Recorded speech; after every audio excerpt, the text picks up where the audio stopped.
You've probably heard you should keep credit card balances below 30% of your limit. That advice is outdated, and it's actually costing you points. The real sweet spot?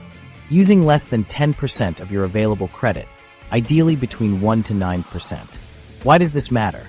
Utilization accounts for 30% of your FICO score, nearly as much as payment history.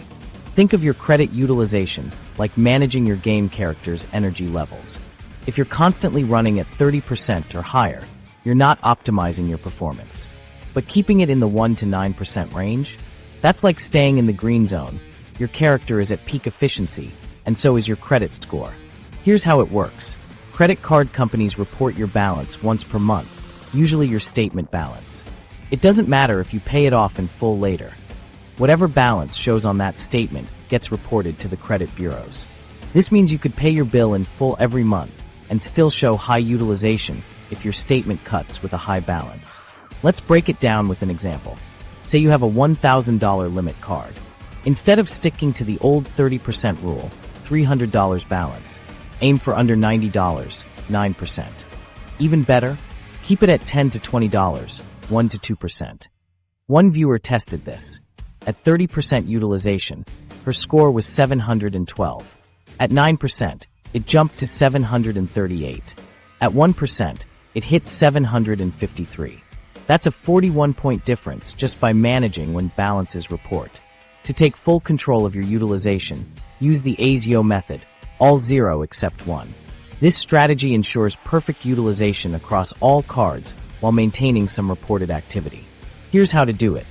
Step 1 *, note each card statement closing date.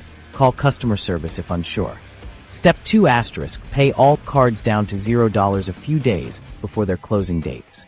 Step 3 *, let one card report a small balance, ideally $5 to $20 on a $500 plus limit card. Step 4 *, pay that remaining balance immediately, after the statement generates. Why does this work? The scoring model rewards responsible credit use, not avoidance. 0 utilization across all cards can actually hurt slightly compared to showing minimal usage. Keep in mind, credit card companies don't all report on the same schedule. For example, Chase typically reports statement balances. Discover often reports on the last day of the month. Capital One tends to report balances around your monthly due date. Tracking each card individually is key. A simple spreadsheet works fine. List each card with its reporting date and usual balance. Small balance reporting solves several problems. 1. It prevents high utilization across your profile. 2. It maintains active credit history. Some issuers may close accounts with prolonged inactivity. 3. It shows you're using credit responsibly without overspending.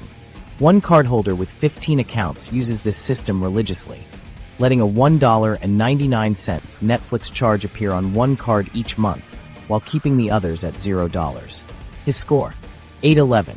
Calculating ideal amounts is simple. Take 1% of your credit limit, then subtract $1. For a $300 limit card, that's $2. For a $5,000 limit, $49 shows less than 1%.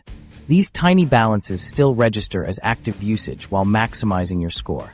One exception.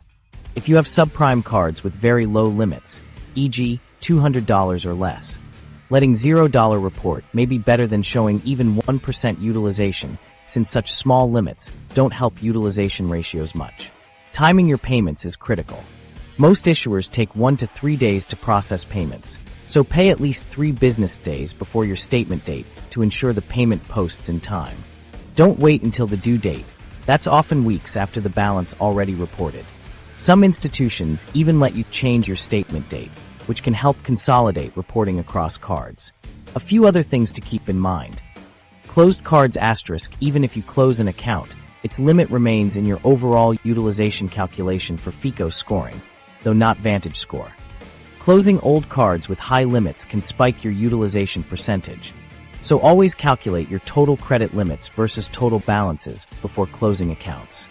Business cards *, most business credit cards don't report to personal credit bureaus unless you default. Even if they do, their limits typically aren't included in personal utilization calculations.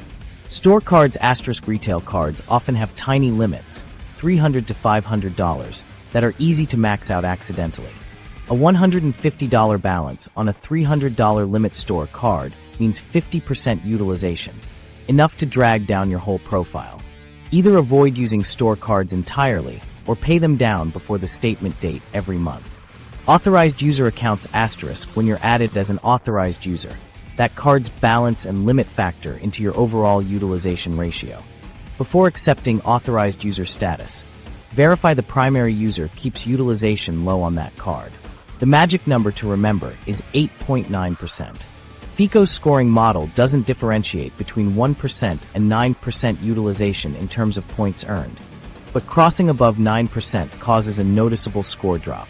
Aim to keep reported balances safely under that threshold for maximum benefit. Need a quick score boost? If you're applying for a mortgage or loan soon, pay cards down early for the 2 months prior to show near zero utilization. This can add 20 to 50 points quickly. Just remember, utilization has no memory. Once balances report higher again, your score will adjust accordingly. The bottom line? That 30% rule is better than maxing out cards, but far from optimal. For serious credit building, 1 to 9% utilization is the real target. Using the AZEO method and tracking your card's reporting dates puts you in full control of this major scoring factor.